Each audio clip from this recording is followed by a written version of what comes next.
జై శ్రీరామ్. శ్రీమాత్రే నమః. శ్రీ గురుభ్యో నమః. 2024 సంవత్సరంలో వార ఫలితాలు. 2024 సంవత్సరం మార్చి నెల 24వ తారీఖు నుంచి మార్చి 30వ తారీఖు వరకు వార ఫలాలు గోచర గ్రహస్థితులు ఏ విధంగా సూచిస్తున్నాయి ద్వాదశ రాశుల వాళ్ళకి తదితర అంశాలన్నీ మనం తెలుసుకున్నాం. అయితే వార ఫలాలు తెలుసుకోవడానికి ముందుగా అసలు ఈ వారంలో గోచర గ్రహస్థితులు ఎలా ఉన్నాయి ఈ విషయాన్ని కూడా మనం పరిశీలిద్దాం. గురు భగవానుడు మేషరాశిలో సంచారం చేస్తూ ఉన్నాడు. కేతుదేవుడు కన్యా రాశిలో సంచారము. కుంభరాశిలో శనైశ్వరుడు మరియు శుక్రుడు కుజుడు వీళ్ళ మూడు గ్రహాల సంచారము. మీనరాశిలో రాహు భగవానుడు రవి బుధ భగవానుల సంచారము. అయితే బుధుడు మీనరాశిలో ఉన్న బుధ భగవానుడు 2 రోజుల తర్వాత అంటే 26వ తారీఖు నుంచి మీనరాశి నుంచి మేషరాశిలోకి మారబోతూ ఉన్నాడు. చంద్ర భగవానుడు ఈ వారంలో ఆయన సింహరాశి నుంచి వృశ్చిక రాశి వరకు ఈ 4 రాశుల్లో ఆయన సంచారం సాగుతుంది. ఈ గోచర గ్రహస్థితుల అనుసరించి ద్వాదశ రాశుల వాళ్ళకి ఎలాంటి ఫలితాలు ఉంటాయి ఈ విషయాన్ని మనం తెలుసుకున్నాము.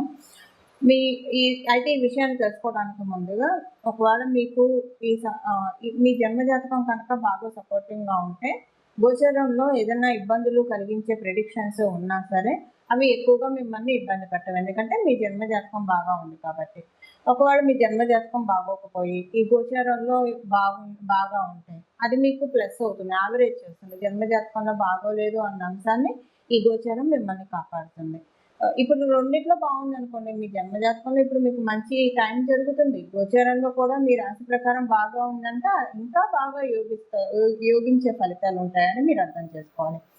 అలాగే మీ జన్మజాతకం బాగోలేదు, గోచార ఫలితాలు బాగోలేదు, అప్పుడు కొంచెం మీరు జాగ్రత్తగా ఉండాలి. మీరు తగ్గ పరిహారాలు చేసుకోవాలని ఒక చిన్న హెచ్చరిక మాత్రమే, అంటే అని సూచన మాత్రమే, హెచ్చరిక కూడా కాదులేండి, చిన్న సూచన మాత్రమే. అప్పుడప్పుడు ఉద్దాన పతనాలు అనేవి మనిషి జీవితంలో సర్వసాధారణం కదా. ఉద్దాన పతనాలు లేకుండా ఏ మనిషి జీవితం ఉంటుంది చెప్పండి? ఎలాంటి వాళ్ళకైనా రాజు దగ్గర నుంచి నిరుపేద దాకా అందరూ కూడా ఉద్దాన పతనాన్ని చూడాల్సిన వాళ్ళే, ఎవరు దీనికి ఎక్సెప్షన్ కాదు. సో అలా మరీ పతనాలకి వెళ్ళకుండా కొంత మనల్ని ఏదైనా ఒక శ్లోకం చదువుకోవడము, ఒక మంత్రం చదువుకోవడము, ఒక నామస్మరణ చదువుకోవడము, వీటి ద్వారా మనల్ని మనం ప్రొటెక్ట్ చేసుకోవడానికి అవకాశం ఉంటుంది. కాబట్టి దీనికి సంబంధించిన మన రెమెడీ కూడా ఇప్పుడు తెలుసుకుందాం. ఈ వారము గోచర గ్రహస్థితుల్లో ఒక ప్రత్యేకత కూడా ఉంది, అదేంటో ఇప్పుడు మనం తెలుసుకున్నాము. బుధుడు మేషరాశిలోకి ఆయన 2 రోజుల తర్వాత ప్రవేశిస్తాడు, అంటే 26వ తారీఖు నుంచి మేషరాశిలోకి ప్రవేశిస్తాడు. అక్కడ ఆల్రెడీ గురు భగవానుడు కూడా ఉన్నాడు, గురుదేవుడు కూడా ఉన్నాడు. అయితే బృహస్పతి బుధుడు వీళ్ళిద్దరూ కలిసి ఉంటారు. ప్రతి సంవత్సరం కూడా ఒకసారి మేషరాశిలో బుధ భగవానుడు సంచారం చేస్తూనే ఉంటాడు. కానీ ఇప్పుడున్న సంచారానికి ఒక విశిష్టత ఉంది. అదేంటంటే దేవగురువు అయిన బృహస్పతి అంటే గురుదేవుడు మేషరాశిలో ఉన్నప్పుడు బుధ భగవానుడు ఇక్కడ సంచారము. ఇప్పుడు మనం ఇప్పుడు అంటే మే 2వ తారీఖు నుంచి ఆయన గురు భగవానుడు మేషరాశిలోంచి వృషభ రాశిలోకి వెళ్ళిపోతున్నాడు. మళ్ళీ మనకి బుధ భగవానుడు మేషరాశిలోకి ప్రతి సంవత్సరం ఒకసారి వచ్చినా సరే అప్పుడు గురు భగవానుడు ఉండడు. మేషరాశి అగ్నితత్వ రాశి. మనము గురు భగవానుడు కూడా ఒక అగ్నితత్వ రాశికి అధిపతి, అలాగే ఒక జలతత్వ రాశికి కూడా ఆయన కారకత్వం ఆధిపత్యాన్ని వహిస్తూ ఉంటాడు. అంటే మనకి నిత్య దైనందిన జీవితంలో మన పనులన్నీ కూడా చురుగ్గా వేగవంతంగా జరగాలంటే అగ్నితత్వం ఎవరికైతే బలంగా ఉంటుందో వాళ్ళకి ఇవి ఉంటాయి. మళ్ళీ ఈ అగ్నితత్వ రాశిలో ఏమైనా జలతత్వ గ్రహాలు వచ్చి పడితే అప్పుడు ప్రాబ్లం ఉంటుంది. వాయుతత్వ ఇవన్నీ మళ్ళీ మనకి ఇండెప్త్ వెళ్తే చాలా వేరే ఉంటుంది అనుకోండి. కాకపోతే ఒక అగ్నితత్వ రాశికి అధిపతి ఇంకొక అగ్నితత్వ రాశిలో ఉండడం చాలా మంచిది. అయితే బుధ భగవానుడు ఇప్పుడు అక్కడికి రావడం, ఎప్పుడైనా సరే గురు బుధులు కలిస్తే మంచిది. వీళ్ళిద్దరూ కలిసి ఉంటాయి కనుక ఇది కూడా కాలపురుషుడి కుండలిలోంచి మొదటి రాశి అయిన మేషరాశి కాబట్టి మీకు 12 రాశుల వాళ్ళకి కూడా ఇది చాలా మంచి ఇంపాక్ట్ ఇస్తుంది. ఒక రకంగా ఇది సరస్వతి యోగాన్ని కలిగిస్తుంది. అంటే సరస్వతి యోగం అంటే మనం చక్కటి నిర్ణయాలు తీసుకుంటాము, ఎవరితోటి ఎలా మెలగాలో అలా మెలుగుతాము, ఏం చేస్తే మనకి ఇబ్బందులు వస్తాయో ఆ పనులు మనం చేయము, ఇలాగ చాలా ఉంటాయి. సో ఏం చేస్తే మనకి సర్వదా మనకి శ్రేయమో అలాంటివన్నీ మనకి జరుగుతూ ఉంటాయి. గురుబుద్ధుల కలయిక చాలా మంచిది. మళ్ళీ ఇలాంటి కలయిక మళ్ళీ మనం వచ్చి 12 సంవత్సరాలు చూడలేము. ఎందుకు చూడలేము అంటే బుధ భగవానుడు ప్రతి సంవత్సరం మేషరాశిలోకి అయితే వస్తాడు.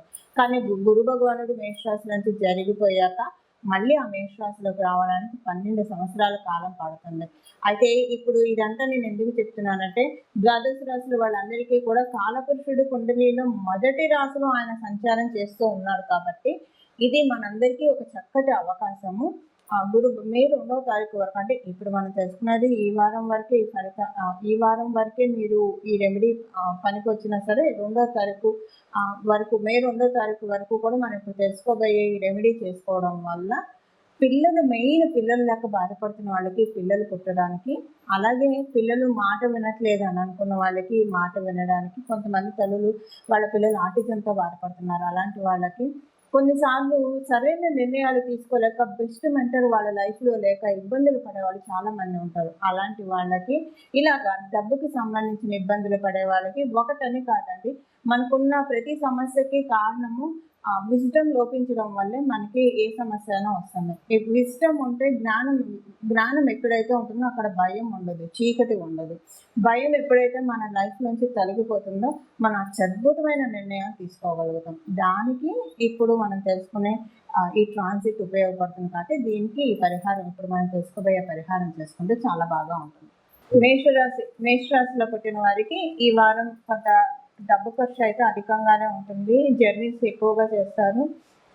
అయితే ఈ డబ్బు ఖర్చు మీరు చేస్తూ ఉన్నా సరే తృప్తి ఉంటుంది. ఎందుకు తృప్తి ఉంటుందంటే సద్వినియోగం చేస్తున్నారు మీరు. అంటే ఇప్పుడు ఏదైనా డే టు డే లైఫ్లో ఒక బిజినెస్ చేయాలన్నా డబ్బు ఖర్చు ఉంటుంది.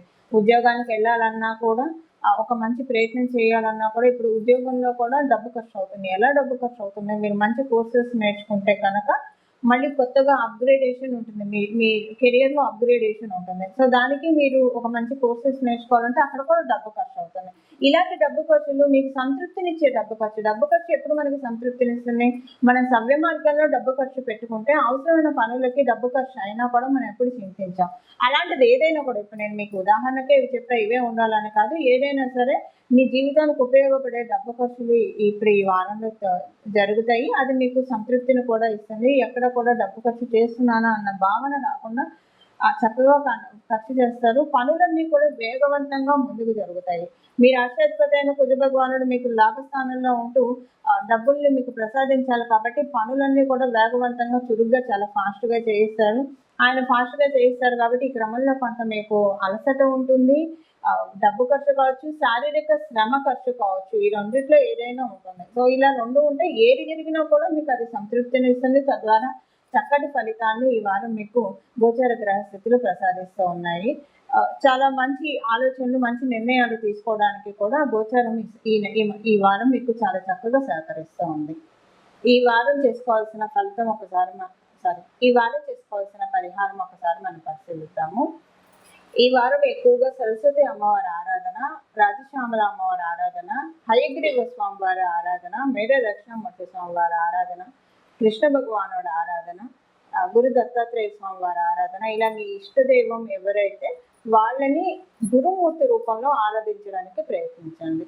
ఇలా గురుమూర్తి రూపంలో ఆరాధించడానికి ప్రయత్నిస్తే చాలా చక్కటి శుభ ఫలితాలు వస్తాయి.